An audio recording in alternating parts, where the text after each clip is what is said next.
Hey everyone, welcome back to another episode of the Space Roundup on Space Door Live. If you're new here, this is a show space experts and astronomers, both Nick Howes and Terry Moseley, host on Space Door Live every other Tuesday at 7:30 p.m.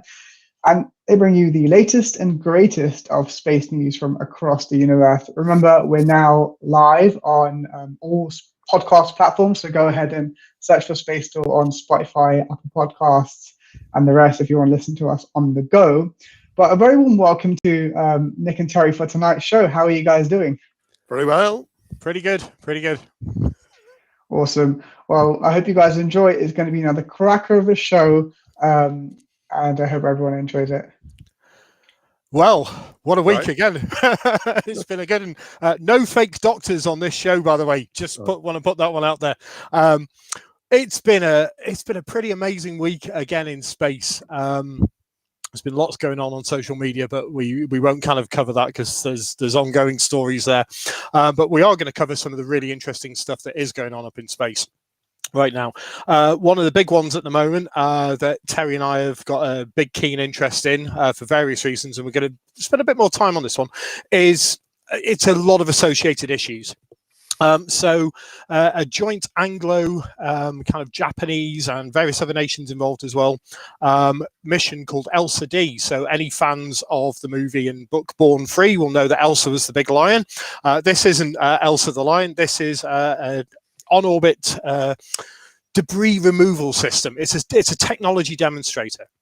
So this was launched out of Kazakhstan on a Soyuz rocket, and the idea is that this satellite comes in two components. So it's got what's called a chaser, which is essentially a satellite that's going to, in the future, we hope at some point, lock on to redundant or defunct satellites, so basically chase after them in space using quite complex orbital dynamics, quite complex thrust maneuvers, etc. And it's a really quite neat mission. On top of that, they've got this sort of 20-kilogram test mass, as it were, this kind of the victim satellite, as it were. And what they're going to do is analyze the satellite, basically approach it, analyze it, image it from various different angles, etc., map it out in great detail, then capture it using magnetic tethers. Now, this is a system that my company were looking at some years ago. We do a lot of work in the defense sector, and it's really quite interesting, the approach that they're taking. Now, it's clearly not going to work for everything because there are 170 million pieces of debris in Earth orbit right now. So this is an inordinate amount of debris. We've been putting junk up there since the early 1960s. That's still up there. I mean, NASA in the early 1960s put up a thing called the Space Needles. They tried to fake an ionosphere and put up literally hundreds of thousands of pieces of junk just in one go. So the amount of junk is quite inordinate that's up there at the moment.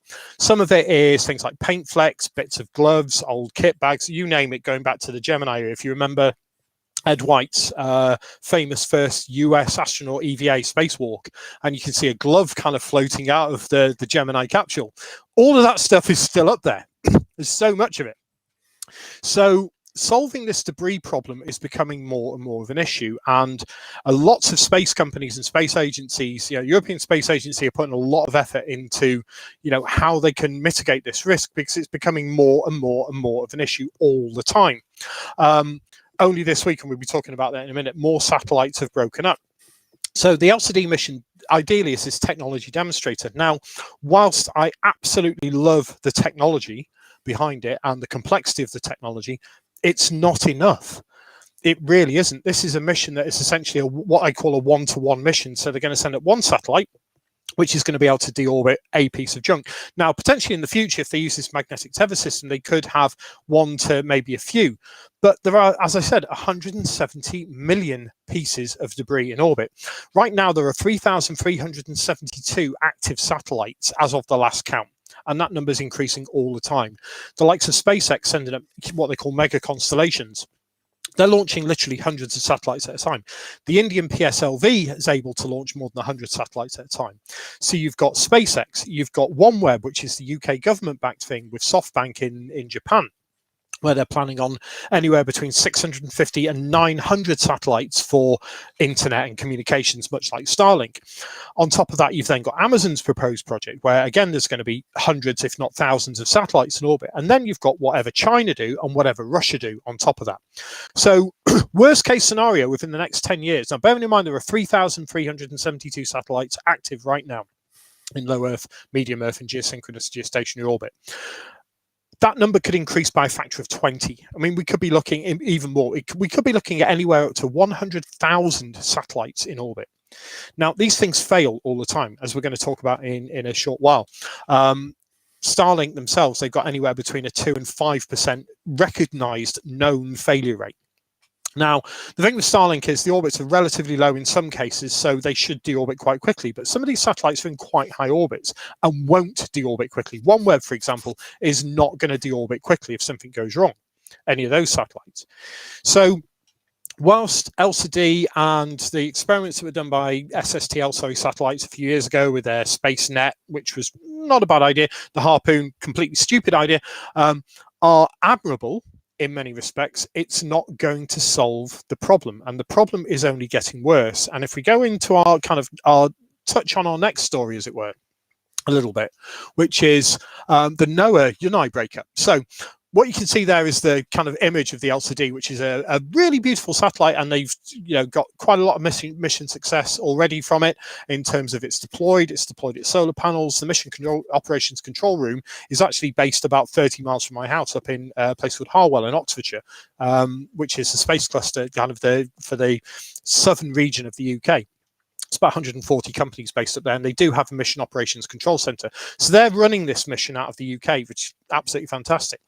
However, in the last few days, it's come to light that not one, but two satellites have started to break up in quite high orbits. So one of them is the NOAA-M or NOAA-17 satellite.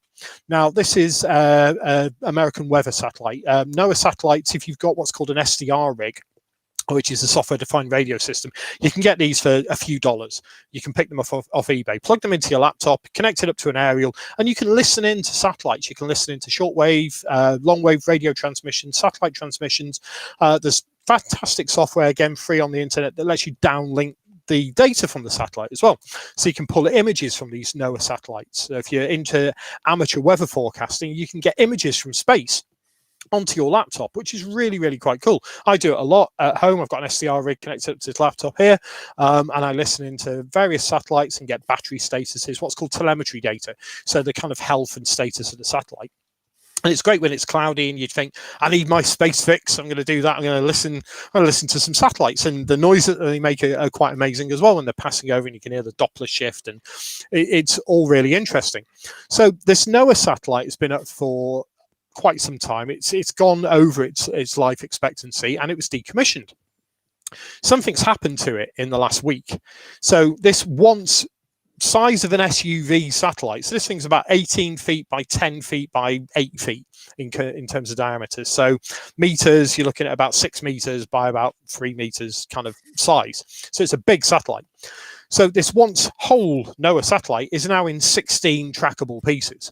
And that's just the trackable ones. We don't know, and I say we, as in, people like ExoAnalytics, NORS, Space Fence, NORAD, Celeste Track, all these people who are tracking these debris items up in space and everything that's going on in space can currently track 16, but we don't know if there's more. There could be dozens, there could be hundreds, there could be thousands of pieces coming off this. We just don't know. Now, the orbit on this is 800 kilometers. So this is going to be 150 years before it goes anywhere near to deorbiting. And what's going to happen, because of the Earth's gravity, etc., is it's going to just orbit and drift down and drown, and you get some drag. And all these pieces potentially are going to fly into really crowded areas of space uncontrollably.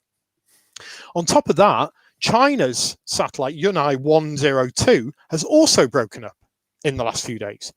Now, China are normally quite secretive, but obviously with things going on up in space, you can, there's so many organizations. As I said, there's one called ExoAnalytics. They've got 400 telescopes dotted around the world that can image down to magnitude 21. Now, if you don't know what that is, magnitude scales, typically with your eyes, you can see down to about magnitude 6 if you've got a really good dark sky location. If you're out in the middle of the countryside, you've got really good vision, you can see an object at magnitude 6. The magnitude scale is a logarithmic scale, so it kind of goes like that. Magnitude 21, you're looking at not far short of what the Hubble is kind of capable of. Magnitude 24, 25, the bigger research telescopes, that's typically what they do. So obviously several tens of thousands of times fainter, but magnitude 21 is still quite significant, and they can image down to about a 10 centimeter, between 5 and 10 centimeter resolution, and there's 400 of these things. Now they're picking up this Chinese satellite breaking up, and the Chinese satellite is currently in 21 pieces, and again at an 700 to 800 kilometer orbit. So this again is drifting down. Now if you've seen the movie Gravity with Sandra Bullock and George Clooney, and we've talked about this many times, you'll know what's coming next. So there's a thing called the Kessler Syndrome. So Don Kessler, about 40 years ago, theorized that we will get to a critical mass of satellites, and at that point, all bets are off. You won't be able to launch anything. It's just going to be a complete mess up there. It'll be like M25 motorway, which is a really busy motorway in the United Kingdom at rush hour. But unfortunately, instead of everything being stationary, everything's moving at 8 kilometers per second. And you can't stop something at 8 kilometers a second. It's impossible. We have no technology that can do anything about that right now. ELSA-D is going to basically capture a satellite by analyzing its orbit, moving into orbit, matching its velocity, much like, say, the Rosetta spacecraft did with the comet, match the velocity, approach it really slowly, grab it with its magnetic tethers, pull it out of orbit, drop it, it'll burn up harmlessly in the atmosphere. That's fine. If this continues, and it's not when, or it's not if, it's when, at some point in, it could be tomorrow, it could be 10 years, it could be 50 years, whatever, but at some point in the future, we're going to be stuck on this planet. We're not going to be launching a thing unless we do something really significant about this. Now, what that significant thing is regulation to stop companies just chucking up thousands of satellites, and they can have the best, what's called station keeping and autonomy, whatever that they want. Satellites fail. Satellites do fail, and we don't know what junk is up there already. So whilst the likes of Elon Musk and Jeff Bezos and all these other people checking up huge constellations can say, oh, we've got autonomous systems that can detect this and we can move this. And there was an accord drafted this week between NASA and SpaceX to basically say NASA's got right of way. So when you're approaching each other on the road, SpaceX, you're going to move because NASA have got the right of way. Now, whether or not the Chinese or the Russians or any other nation state decides to follow that, who knows? I very much doubt it. But this is a growing massive problem, and I'm just talking about it from the engineering perspective and the debris perspective. I'm going to hand over to Terry now, who's going to tell you all about the hell on earth that's being caused for astronomy. Yeah, actually, I just want to add one thing there, because magnetic catching only works with ferrous metals, and iron is pretty dense. Most of the stuff up there in space is using aluminium or lighter stuff, So it won't work. The magnetic catch anyway won't work with anything aluminium or plastic for that matter. But anyway, the thing I like about ELSA, it's a very nice little acronym, the End of Life Services by Astroscale, and the D is for demonstration. But the interesting thing about this is it's bringing up its own little satellite that is going to capture. So it's already more or less in the same orbit, almost identical orbit. It's a different thing altogether when you're trying to match something else that's in a totally different orbit. Anyway, yes, the pollution of the night sky is just getting worse and worse and worse with all these satellites. It doesn't bother naked eye astronomy all that much because you see the thing passing across the field of view and you can even say, oh, wow, look at that. But for serious astronomy, where you're trying to take deep images of the interesting objects in our own galaxy and out to the edge of the universe, there's so much of this stuff now flying around. It's not visible all the time because it's only shining whenever the sun is shining on it, but nevertheless, for a significant part of each night, these things are ruining astronomical imaging. And as you say, Nick, in terms of the other context of the damage and so on, it's just getting worse and worse.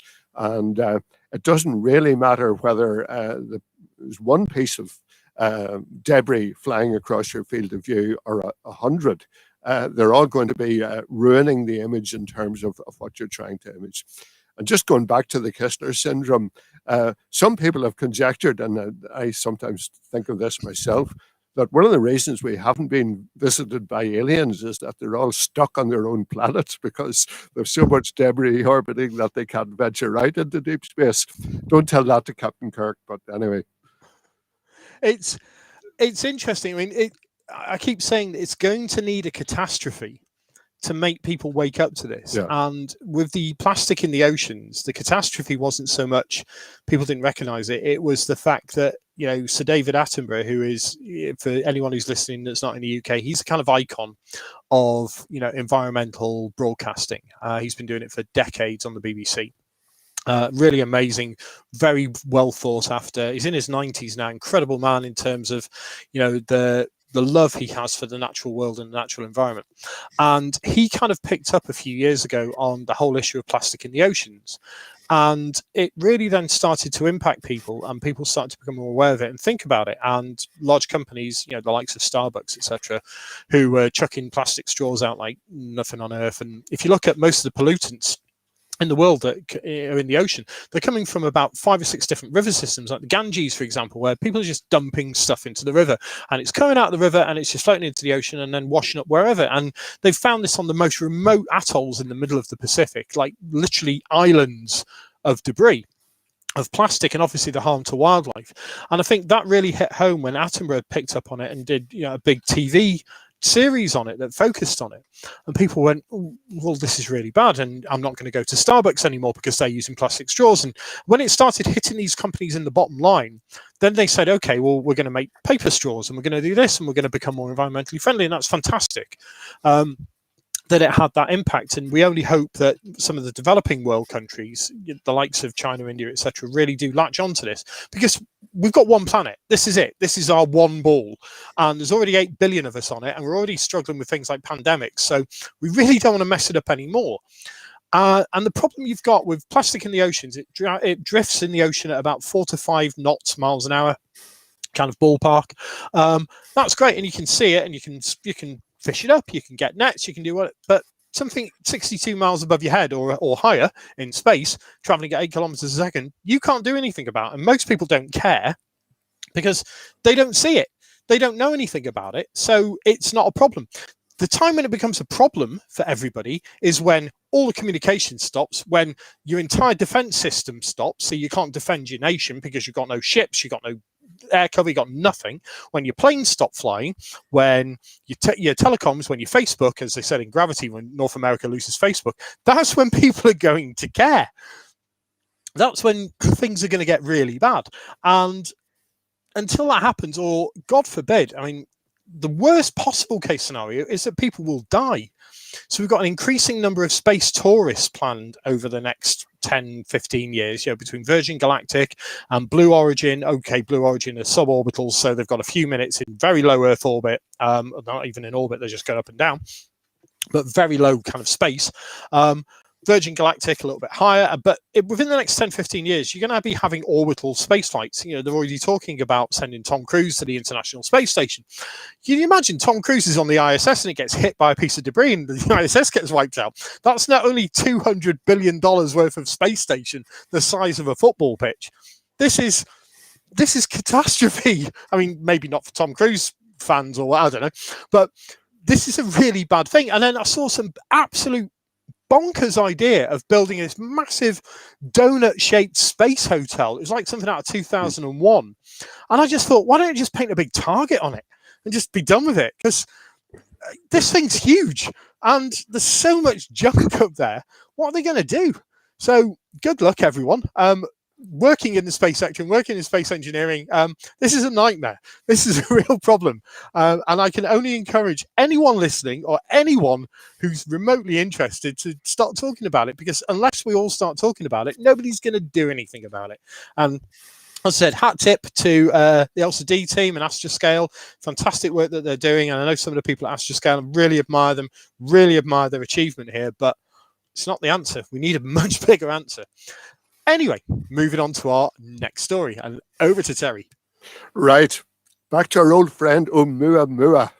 It's a Hawaiian word for a scout or a messenger from afar. And it really hit the headlines when it was discovered in 2017, because it turned out to be the first object to enter our solar system from some other planetary system elsewhere in the universe. How do we know that? Two things. First of all, it was going far, far too fast. Nothing in our own solar system would naturally move at that speed. And it was on a hyperbolic orbit, which means that it originated from outside our solar system. The interesting thing about it was it varied in brightness very, very considerably, which indicated that it was tumbling as it moved through space. Now, that's not unusual. A lot of spacecraft even can tumble. Some satellites do when we lose control of them. Asteroids do, and so on. So that's not unusual, but the amount of the tumbling, or the amount of variation in light as it tumbled, indicated that it was a very unusual shape. The original estimate, that was about 400 meters in length and about 35 meters in width, so it was cigar-shaped. And it's very hard to imagine how something like that could occur naturally. I'll come on to the size and dimensions again later. The other thing that was interesting was, while we didn't discover it until it had already passed the sun and it was heading back out into space again, it seemed to be accelerating faster than it should do. Now, it shouldn't accelerate at all, but basically it was slowing down less than it should do under just under gravity. So what could explain that? Well, if it was a comet, then comets can give off gas, which gives them a very, very slight acceleration. The thing was, this didn't look or behave like a comet at all. There was no sign of any outgassing whatsoever. Asteroids are subject to other effects, but it wouldn't be anywhere near as significant as this, and certainly not for an object of that size and moving that quickly. So, of course, all sorts of theories sprung up. In particular, Avi Loeb from Harvard came up with a theory that it was part of an alien, or a whole alien spacecraft, not one that was being sort of actively piloted, but perhaps a defunct satellite or something, and some of the propellant or fuel or whatever on board was outgassing, and that was what's causing this acceleration. As I said, it wasn't actually speeding up, but it wasn't slowing down as much as it should do as it moved away from the sun. So obviously this was exceedingly interesting, and the media got onto it, and there was a lot of speculation. But most other astronomers basically thought that was the least likely explanation. It's you go for the simplest and most reasonable explanation first of all. Occam's razor is the principle. But nevertheless, there were things that needed to be explained. Was it an asteroid? Was it a comet? Why was it moving like that? Why was it tumbling so much? And why was it speeding up? I'll use that term just for convenience. And nobody could really come up with a terribly satisfactory answer until now. What they did was they simulated what materials it could be made of that could cause that effect, and it wouldn't necessarily be visible. And they started by looking at the surface of Pluto and Triton, which is the biggest moon of the furthest planet in the solar system now, since Pluto's been demoted. And they seem to be covered with nitrogen ice. And when nitrogen ice sublimates, it can give you that acceleration effect, but it's not visible the way the normal gases from a comet are visible as it outgasses. And that's what causes the tail of a comet as we normally look at it. So it would be perfectly reasonable, if there's another solar system, that the bodies at the outer edge of that solar system would have a similar composition. In other words, a large amount of nitrogen ice. And if there was a collision, a piece of that could be knocked off, sent out of the gravitational field of the parent star, travel through space, and then eventually simply come into our solar system.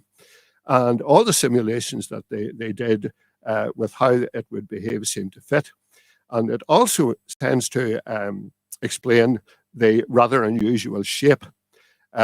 Because nitrogen ice sublimates, in other words, it turns from the solid directly into a gas without going through the liquid phase, it sublimates much more easily than water ice does.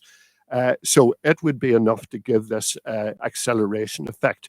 And the interesting thing is that nitrogen outgassing would not be visible in the instruments that we had to study this object. So it could very well have been outgassing nitrogen from the ice directly into the gaseous state without us being able to detect it, and that would explain the behavior.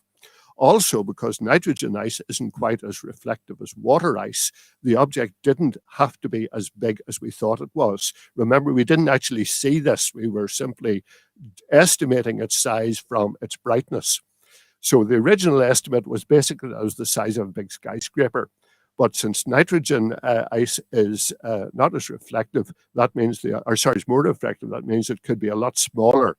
So the latest estimate is that it might be only, I think of a note here, about 45 meters by 44 by 7.5 meters. So it's not so much cigar-shaped as pancake-shaped. And again, they estimate that as nitrogen ice would sublimate, it would gradually flatten into a pancake shape, a bit like a bar of soap. Whatever shape your bar of soap starts off with, it ends up basically as a little flat sliver. And that would explain the shape and the acceleration of the object. So it seems very unlikely now that this is an alien artifact of any sort. Sad news, everybody would love it to have been actual proof of another alien civilization, but so far it doesn't look very convincing. Yeah, some of the images look like the Millennium Falcon. I thought was quite cool. The other thing, because I've done a lot of kind of work for years on comets and cometary studies, etc. Obviously, around about a light year or so away from the Earth, we've got the Oort cloud. And typically it's where our long period comets come from. So, you know, some of the famous comets like Hale-Bopp, etc., all believed to have originated in the Oort cloud, these like 100,000 year orbits. Another idea, and I don't know if this one's been looked into with any kind of great detail, is that it got a kick in the Oort cloud. So that extremely high velocity could have come about from a collision kick that literally knocked it in such a way that it gave it, you know, the boost that possibly ended up with that high velocity. I don't know. The kind of extragalactic or, you know, other solar system idea I love, because it kind of implies that, you know, as has been observed by the Herschel, that there are other Oort clouds around other star systems, and that we have got, you know, evidence of planetary formation. Obviously, we know we've got hundreds of exoplanets around other star systems. So if we've got hundreds of exoplanets and everything kind of forms in the same way across the entire universe, which it potentially should do, then we've got rocky planets, we've got gaseous planets, and potentially cometary systems. So yes, it could have been knocked out either from our own Oort cloud with a high velocity kick, or, as is the kind of major speculation and major theory behind it, that it is kind of an extra solar system, or it doesn't belong to us object. I love it anyway. It's really, really cool. I love the name. Avi Loeb stuff, literally, I mean, this is a Harvard professor, so the guy's not stupid at all by any stretch of the imagination, but I think he's probably not done his career much good in sticking by this alien spacecraft idea. I mean, at some point in the future, who knows, we may encounter another civilization. We don't know. We're not the only life in the universe. If we are, it's, you know, as Carl Sagan once said, it's a ridiculous waste of space. We're not the only life in the universe. There's 400 billion stars in our galaxy. There's 250 to 400 billion galaxies. You do the math, as they say. If each one of those has even got one planet capable of hosting life, or not, if it's 1 in 1,000, you know, you go to the Drake equation. There's lots of life out there. We may even find life, you know, on Mars, microbial life in the not too distant future. We don't know. But it's a cracking story. Although Terry's next one is even better. Yeah, going for something which is very small on the astronomical scale and not all that massive either. We're going to the other extreme. Something that is the mass of 3 million suns. Okay, I can quote 10 to the power 27 and so on, but that doesn't mean a lot to most people. This object, which is 230 million light years away in another galaxy, as I say, the mass of 3 million suns. And this is what it works out: 2,000 million tons. Okay, that's the mass of the sun. The black hole is 3 million times that. And that's not the biggest black hole we know. But the amazing thing about this one is it's moving through space at an incredible speed, 177,000 kilometers per hour. Now that's relative to its own galaxy. That's not its motion relative to us, because the galaxy itself will be moving relative to us. So the big question is, how on earth, how in the universe, do you accelerate an object that mass to a speed of 177,000 kilometers per hour? It's like, as somebody said, you can kick a beach ball relatively easily. If you kick a bowling ball, you'll feel quite a considerable impact, and it's very, very light in comparison. So something of that mass, how do you accelerate it to that speed? So there's two main theories at the moment. They're just theories. We basically have no idea. One is that it was a result of a merger of two black holes. And because they have huge masses and they're coming together, it could cause a sort of a recoil effect, and it's that slinging it through the gravitational field of that galaxy. How do we know, by the way, that it's moving at that speed? You can't see it directly because it's a black hole, but they can detect the emission of basically a spectrum from water vapor in the accretion disk that's surrounding the black hole. So that's the only way they were able to detect this one. The other thing is that it's actually one of a pair of black holes, where one of them is visible because it has this water in the accretion disk surrounding it, and that's what it can detect. But for some reason, the other one of the pair is not emitting like that, so it's impossible to detect it. It's basically a maser, which is similar to a laser, but instead of light amplification by stimulated emission of radiation, it's microwave amplification. So that's the difference with the maser. So they're detecting it basically by its maser emission. But neither of those to me seem incredibly convincing. A merger should basically be at the speed of the velocity of the more massive of the two objects. Whatever its speed was going at originally, it sort of should take the other one that joined with it along. But how did it get moving so fast in the first place? And the other thing is, if it's one of a pair, we should be able to see gravitational lensing effect from the other one, which we can't detect any other way. Now, they've only just discovered this, so there hasn't been time to look for gravitational lensing effects, but that would be one way to look for this other invisible supermassive black hole. But just again, consider, we talk about a figure being astronomical, meaning it's very, very large. The speed is incredible, 177,000 kilometers per hour. The mass, 3 million times the mass of the sun. How does the universe do that? It's just mind-blowing. It is. And you think about it. I mean, if people don't know, the sun isn't even a big star. No. In the grand scheme of things, it's a G2 series star, G2V series star, kind of middly or towards the low end. Our sun is 1 million times bigger than the Earth. You could swallow the Earth 1 million times in our sun. And then you've got a black hole, as Terry said, millions of times this, traveling at, we're not talking about light speed velocities here. We're talking about 177,000 kilometers per hour as opposed to 300,000 kilometers per second. But that's still going some. It's just beyond comprehension. What I think will be interesting with this is hopefully later this year, we're going to see the James Webb Space Telescope go up. If it gets through all that debris, that is, that'd be fun, wouldn't it? You imagine if the Ariane launcher hit some debris on its transit up there, or the James Webb hit some debris on its way out to its Lagrange point. But essentially, we're going to have some really sophisticated instrumentation very soon. Some of the largest sky survey telescopes being built on Earth, the ELT, etc. Things like the Square Kilometre Array. Again, if satellites don't pollute the entire radio frequency spectrum and knock out that. The ability to image to really high resolution objects like this and get a much better handle on what they're doing, I think is going to be really interesting in the coming years. The collision theory, could you imagine what the gravitational wave would have been with this collision?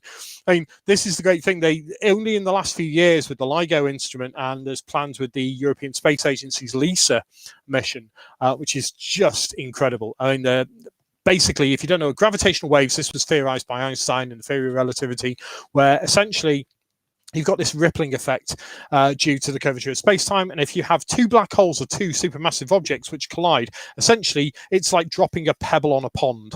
You get this rippling effect through the universe, and the deviation on the ripple can be felt even millions or hundreds of millions of light years away from where the actual event occurred. So in the last few years with the LIGO instrument, which is a laser interferometer instrument based in the United States, they were able to, for the first time, detect one of these gravitational waves, and they've detected a few more since. What's happening now with the European Space Agency, they put up a thing, or they've got a mission called LISA Pathfinder and then LISA. Now, I don't want to kind of go on too much about this, but LISA is astonishing. Right, so what they're doing with the LISA spacecraft is they have two spacecraft separated by several million kilometers in space. Each of these spacecraft inside them have got beryllium cubes, so basically a metal cube. Okay, these cubes are polished down to atomic level kind of flatness across each surface. It's astonishing what they've done. I mean, it's literally a deviation on the surface of it is literally atomic size.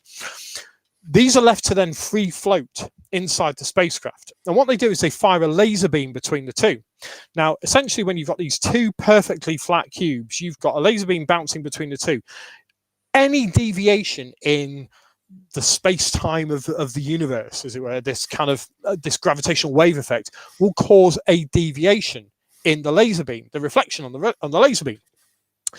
The analogy they gave me when, I mean, I used to, for my sins, a long time ago, going back about 10 years, I was contracted by the European Space Agency to work in science communication. It's one of the things I worked on and wrote about, working with the scientists to try and communicate the story of what was happening is really, really fascinating. And talking to some of the project scientists, and the project scientists at the time said, the angle that we're looking at measuring is basically if you held up your pinky finger and put it on the surface of the moon, the angle would be the diameter of your pinky finger from the Earth to the moon. Right? And I'm like, oh my God, this is incredible. They've now improved it to such a point that they reckon they can calculate the deviation angle of your hand to the nearest star, to Proxima Centauri. Now, that is just what? Science is incredible. This is why I kind of go for the engineering and the space engineering side of stories. Terry always comes out with these absolutely phenomenal stories that I just love. Absolutely love these just bizarre, amazing space stories. So you think, how is that even possible? But there we go. Supermassive black holes. If you want to see a black hole as well, 3C273 is an object that most backyard telescopes can image. And so anyway, yes, Terry, sorry. Right. Yes, there's a question come in there from Robert. A mass of 30 million, it's actually 3 million, but still a heck of a lot. 3 million suns is incredible. How does the object maintain its integrity at that speed? Well, basically, it is so massive and so dense that it holds itself together. It doesn't matter how fast it's going. It's like the most dense object that you can imagine. That is basically what a black hole is. That's how it operates. It is so dense that not even light can escape from its gravitational field. So it will hold itself together simply by its own gravitational field. And anything that it bumps into along the way, well, that's hard luck and whatever it bumps into. So it's great. Basically, it's gravity that maintains it like that. And the other thing is that this object is relatively nearby in terms of the universe, 230 million light years. That's in our local galactic supercluster. So, what we have is our own local group, which is basically the Milky Way and the Andromeda Galaxy and the Triangulum Galaxy and a few smaller ones. They're more or less part of a bigger group called the Virgo cluster. That's about 50 to 60 million light years away. And then it is part of a bigger local supercluster, which would extend out to where this particular galaxy is. But that's very nearby in terms of the size of the universe as a whole. So it should be possible to study this in a lot more detail. And the event could have happened quite a while ago if it was a merger and the gravitational waves would have passed us by. But nevertheless, it's a fascinating idea to think about what that would actually have been like. Another great one, Robert. If you've not seen it on YouTube, there's videos of a time-lapse image imaging the supermassive black hole at the center of our galaxy. And it's quite incredible when you look at this video and you can see the stars orbiting essentially nothing. There's nothing there, and these stars are just kind of zipping around and looping around at astonishing speeds around nothing. So we know black holes are there. There's been direct imaging of black holes now, that beautiful image that you can hopefully see in the slide, which we pretty much first saw in the movie Interstellar. That kind of conceptual image of what a black hole looks like is really what they look like. So if you're really interested in this, there's so much out there to look into. Just don't watch the 1979 Walt Disney movie, because it's terrible, called The Black Hole. If you've not seen it, don't. It's just, if you've got kids that are under the age of 6, great. But apart from that, just don't watch it. It's awful. Anyway, moving on to our final story before we do a bit of a look up, as it were. Percy.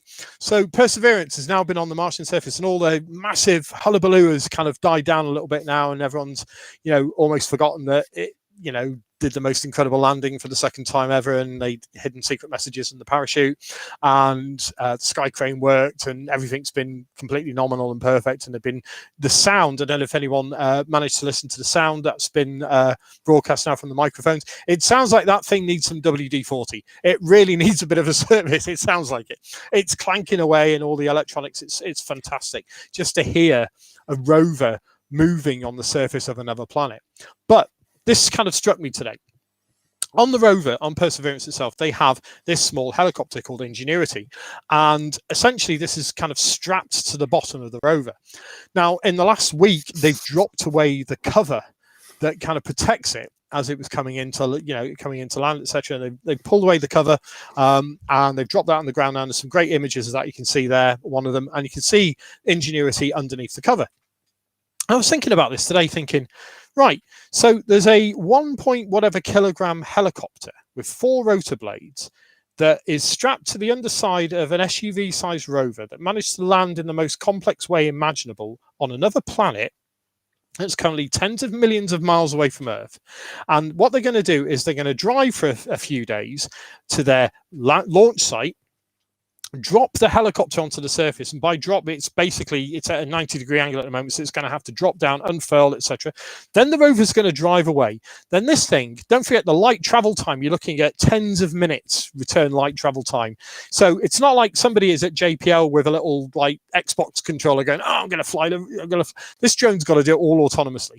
And the artificial intelligence systems, have progressed so much that they can now get that level of complexity on another planet tens of millions of miles away, to not only take off with multiple rotor blades in an atmosphere that is 100 times thinner than that we have on the Earth, incredibly harsh radiation environment, prone to dust storms that we all know. And it's not like the Martian. It's not as, that whole, the spacecraft's going to tip over and the dust storms are going to do this. No.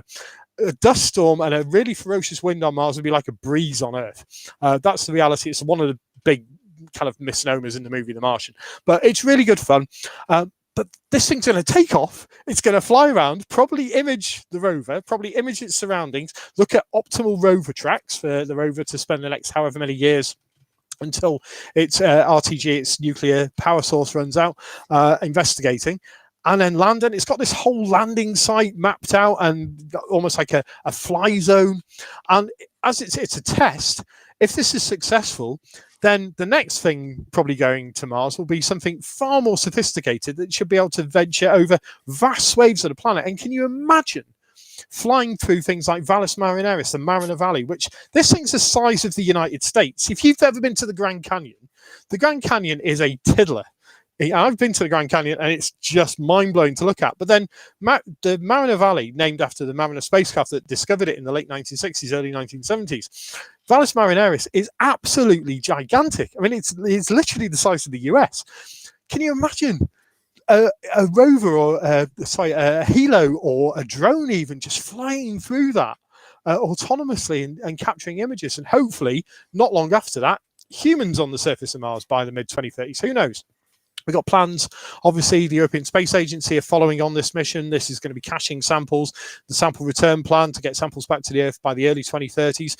NASA's plan is still to get human boots on the Mars, and SpaceX have got more ambitious plans by the 2030s. So, all being well, touching wood, we're going to see something quite spectacular. But this is like watching Viking in 1976, everyone going, oh, wow, this is incredible. And Viking, still to this day, that's a huge spacecraft landing on the surface of Mars. So for the early 1970s, with the computing power that they had, for the capabilities that NASA had to achieve both Viking 1 and Viking 2 on the surface of Mars and doing, label release experiments that's still being discussed to this day as to whether or not there was life, is still quite incredible. And then Sojourner in the late 90s and breaking the internet with a fantastic little rover and Pathfinder, and then Spirit and Opportunity, and then Curiosity we've had, and now Perseverance, and this flotilla of spacecraft orbiting Mars as well. Musk goes on about colonizing Mars. No, don't agree. Don't think that's a good idea and or viable, possibly in however many lifetimes. I mean, at some stage in the future, possibly, yes. Like to get a lot of scientists. Hopefully we'll see something like Antarctica at one point in the future, where Mars is going to be, an exploration base, much like the moon is hopefully going to be very soon. We're going back to the moon with the Artemis program. Hopefully we're going to see more boots on the moon. Won't be 2024 now, because that's all, the budgets, etc. for that aren't realistic, and they never were. But hopefully by the end of the decade, we are going to see another lunar landing, joint mission between the European Space Agency and NASA, and lots of other groups involved, which is fantastic, showing great collaboration. Again, if we can get out of low Earth orbit by this point. I mean, that's the other thing. It'll, if Kessler happens, that's all space exploration and science gone. So look forward to that. But when this happens, and it'll be happening over the Easter break, watch it, because you're never going to see anything like this. I mean, if it works, and again, touch wood, if it works, you will never see anything like this probably in your lifetime again, in terms of it being a first. It's like Apollo 11. The people who are fortunate enough to have grown up in the 60s and saw the first lunar landing. People got bored by Apollo 12. I can't believe that myself, but people did get bored, and then Apollo 13 almost blows up and kills everyone, and people got excited again. But then 14, nobody cared, and 15, less cared. There's a rover, people got a bit more interested. Hopefully, this is going to really spark, again, an amazing interest in space exploration, seeing a helicopter flying on Mars. And don't forget, the rover's got sophisticated high-definition video camera capability as well. So not only is that helicopter going to be videoing what it's doing, the rover's going to be videoing the helicopter. So it's going to be crazy and fantastic. Yeah. Robert has come in with another question there, a very valid one, because you were talking about a helicopter flying through Valles Marineris. I was thinking it would also be very nice to fly one up to the top of Olympus Mons, the largest volcano but you're in space. and fly around inside the caldera. And that volcano is many, many times bigger than any volcano on Earth. So he's asking basically, how would it cope with the reduced altitude, so the even thinner air up there? I honestly don't. Yeah, I don't think this one is capable of doing that. But this is a demonstrator, and if it works, there's certainly no reason why they wouldn't be able to do that sometime in the future. So a very good question, and a very, very fascinating prospect to get a close-up aerial view inside the top of Olympus Mons. That would be amazing. I think the best way of doing Olympus Mons, realistically, because if you don't know, Olympus Mons itself, I mean, its surface area is about the size of Arizona. In terms of height, it's, as Terry said, multiple times the size of Everest. I mean, we're looking at something that's, I think, 25 kilometers high, 25 to 30 kilometers high. Don't know the exact numbers without looking at it, but this thing, its top is in space relative to Mars's atmosphere. I mean, it's literally practically in space. It's enormous, part of the old Tharsis volcanic region on Mars, which, again, there's a whole thing of what's causing the methane on Mars. So I think a spacecraft landing in that caldera at some point in the future, the problem is the scientific return from that isn't as valuable, I guess, as looking for, evidence of water and evidence of, layered depositional artifacts and potentially microorganisms, fossilized microorganisms, which is why they're obviously at Jezero crater. So I think at some point in the future, I mean, the great thing about Valles Marineris is the lower you go down, the more dense the atmosphere gets. So the potential for flying something there is a lot greater. I think if you were going to send something to Olympus Mons or any of the Mons, the volcanoes on Mars, you'd need something like the Apollo lunar module as a drone. You'd need something that has rocket capability, as it were, that it could go up to high altitudes, that it could autonomously go over the lip of Olympus Mons, that it would have sufficient fuel to fly those kind of distances. Could be nuclear propulsion in the future. Who knows? There could be any number of propulsion systems. Science is still progressing at such a pace now, and this is the great thing about, I think, the time we live in that unless you grew up in the late 1950s, early 1960s, you've never seen anything like this. Put a Sabre engine, yeah, that'd be cool. So if you don't know what the Sabre engine, this is Reaction Engines, a British company with their Skylon aircraft, and they're looking at an air-breathing engine that can basically go from take off on a conventional runway into orbit. Need a lot of air to do that, and obviously the compression systems that they're using and the supercooling systems that they're using, all of that would be null and void on Mars. It's a nice idea. The only problem with Sabre, Robert, as you probably know, is that the runway length, there isn't even a runway in the UK big enough for a Skylon to take off on. So, yeah, think it through. I was talking to a friend who used to work for the UK Space Agency today, and he was saying about, thinking it through and kind of doing your due diligence before you step off the ledge, as it were. I think NASA do, and I think to a large extent, I'm seeing some great stuff coming out of ESA now. JAXA are doing some great stuff as well. Roscosmos, obviously, one of the most consistent launch vehicles in the world. So we shall see. And don't forget, in the summer, Tianwen-1 is going to drop its lander and its rover onto the surface of Mars. And again, fingers crossed if that works, and we all hope it does.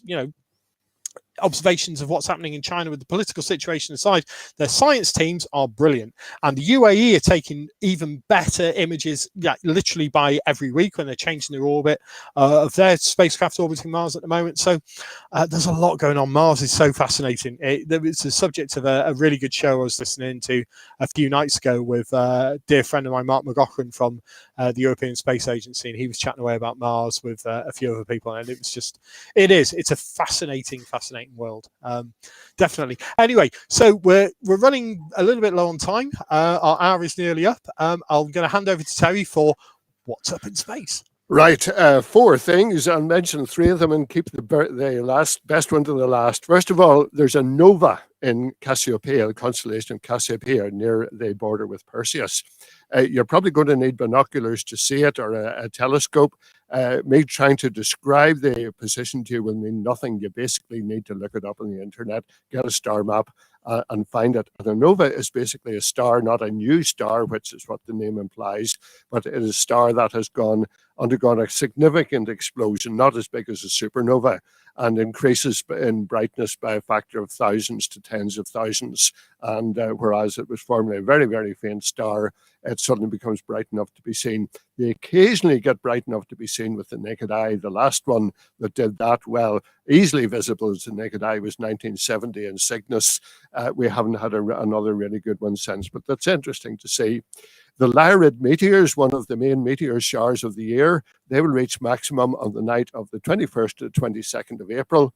Unfortunately, there's a bit of interference from moonlight, but never mind, you still see quite a few. And the brightest of the asteroids, not the largest, but the brightest, is Vesta, and that's pretty well placed at the moment. Again, you'll need to look something up, Heavens Above, or an app on your smartphone or something to find out exactly where it is. But in exceptionally good conditions with exceptional eyesight, you can just see it with the naked eye. I've managed it once or twice, but only really when it's been at its best and in a very, very dark site and knowing where to look.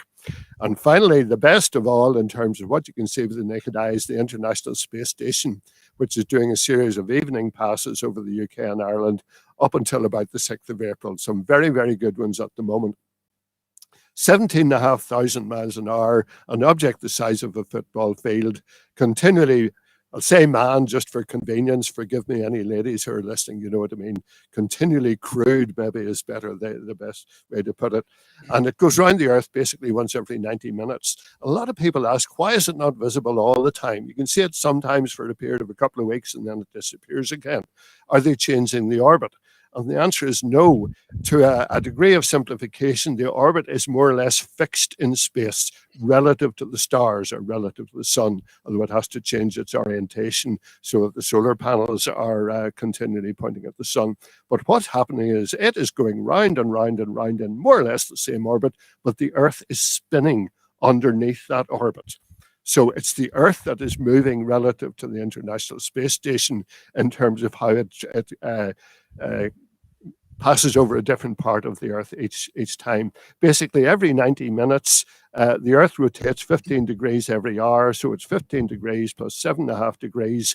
Every orbit, the Earth has rotated by that amount between successive orbits. So you see it for a while the orbits are taking over the part of the Earth where you live, when the sun is shining on it just after sunset or just before sunrise, and then basically everything has shifted so much that it's only visible in some other part of the world. But the orbit is basically more or less the same with minor tweaks all the time. It's the Earth that is rotating underneath it.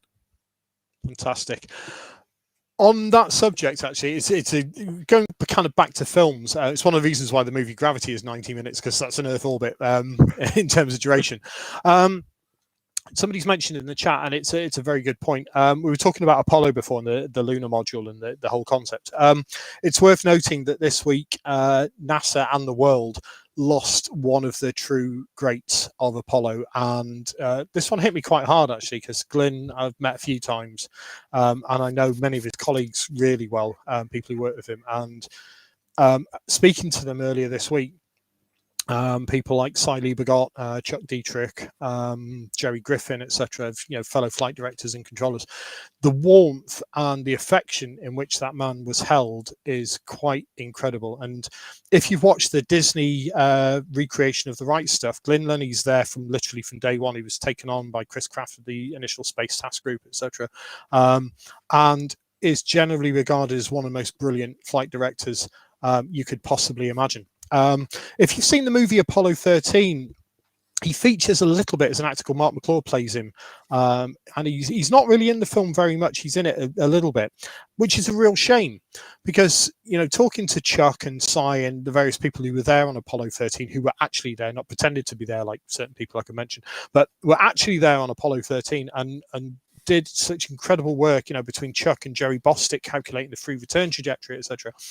A lot of the credit for Apollo 13 goes to Gene Kranz, and obviously Gene Kranz wrote the book Failure is Not an Option, which is a misquote, wasn't ever words that came out of his mouth, but it's a great strapline. It was used in the film, and the Tom Hanks film is absolutely brilliant. They got so much right. They got a few things wrong. Jack Swigert wasn't an incompetent pilot. He was a brilliant pilot. But Glyn Lunny's role, Glyn Lunny did so much on Apollo 13. He literally worked out a lot of the lifeboat procedure, or orchestrated a lot of the lifeboat procedures, and was a real steady hand throughout his entire career at NASA, and that went from Mercury through Gemini through Apollo.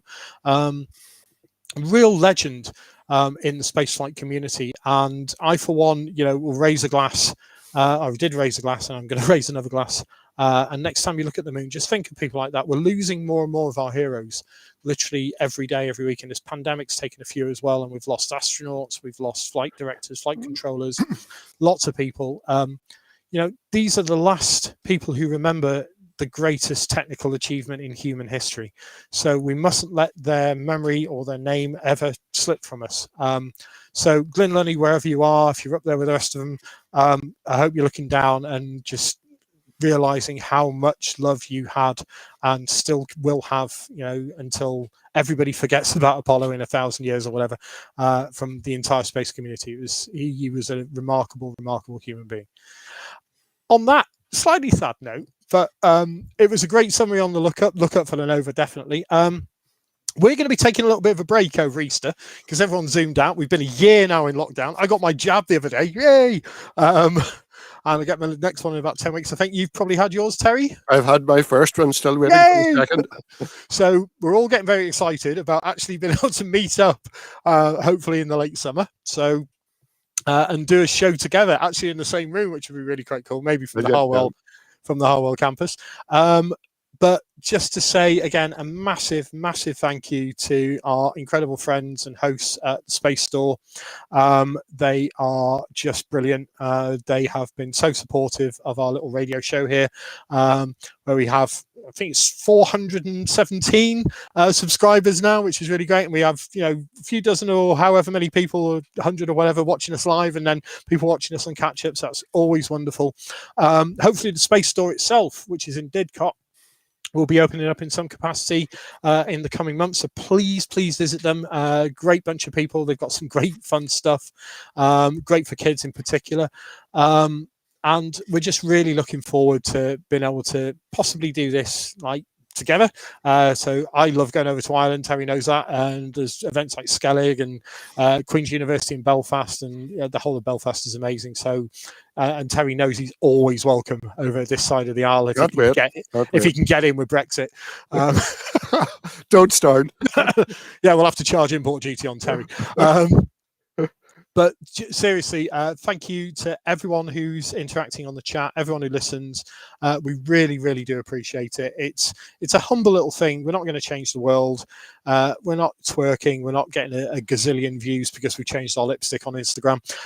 But it's a fun little thing. And we're going to come back on, well, Latch is going to confirm this, but May the 4th be with you is when we're coming back. So we're having a little break over Easter because we all need it, and we're all going to spend time with our families and stuff. And we hope to see you all again very soon. Watch some of the back episodes because they're just as much fun as this. We're all, we love what we do. Terry, any words? Just Star Wars Day. What could be a better time to come back? Just to echo what you're saying about Glenn there. While Apollo 11, the first moon landing, is the one that will go down in history, in many ways, Apollo 13 was a greater achievement because they dealt with a catastrophe, with the unexpected. Apollo 11 went more or less like clockwork, minor problems. Apollo 13, it could hardly have gone more wrong and have them survive. They brought it to an amazingly brilliant, successful conclusion. So that was fantastic. So cheerio, everybody. Yeah, adios, and over to Latch for our sign-off. Yeah. Oh, you're on mute, Latch. Can't hear you, mate. We'll get him back in a second. It wouldn't be a show without a technical glitch. On that note, am I back? Yes, you are. We got you. Yeah. Great. I just want to extend the thank you to both you, Nick and Terry. It's an absolute pleasure having you guys on the show. Every single roundup is better than the last one. And I just want to thank everyone who's tuned in tonight. Okay. Yeah. Bye. Have a good Easter. May the 4th be with you. We will see. We'll be taking a short break. We'll be back in May. But we do have a special episode coming up this Thursday with Accessing Space, our new initiative. It's the second episode of Accessing Space, an initiative we're bringing you to show inclusivity in the space sector. And this Thursday's one is all about women in space. Remember to catch up with the second episode of Meet an Astronaut. We were speaking to Terry Virts last week, so catch up with that on our channel. Remember, he's doing a special giveaway of a signed, personalized book of his own How to Astronaut book. So make sure you go get that before the 1st of April. And we'll see you again on Thursday at 7 p.m. And I wish everyone a good night, and we'll leave you with some words from Anita Burney, who's going to be leading the Accessing Space event this Thursday at 7 p.m. Cheers. Hi, I'm Anita Burney, and I'm delighted to be moderating Space Store's upcoming Accessing Space show, streaming live on Thursday, the 25th of March at 7 p.m. GMT. This is a really exciting time to be part of the space industry, and we're bringing together a brilliant, passionate group of space experts and space champions who are going to share their career journey experiences and their career advice with you. So bring along a drink, a question to ask the panelists, and a piece of advice that you'd like to share with others, and we'll do our best to include your contributions in this live interactive session. So join us online live on Thursday, the 25th of March at 7 p.m. GMT.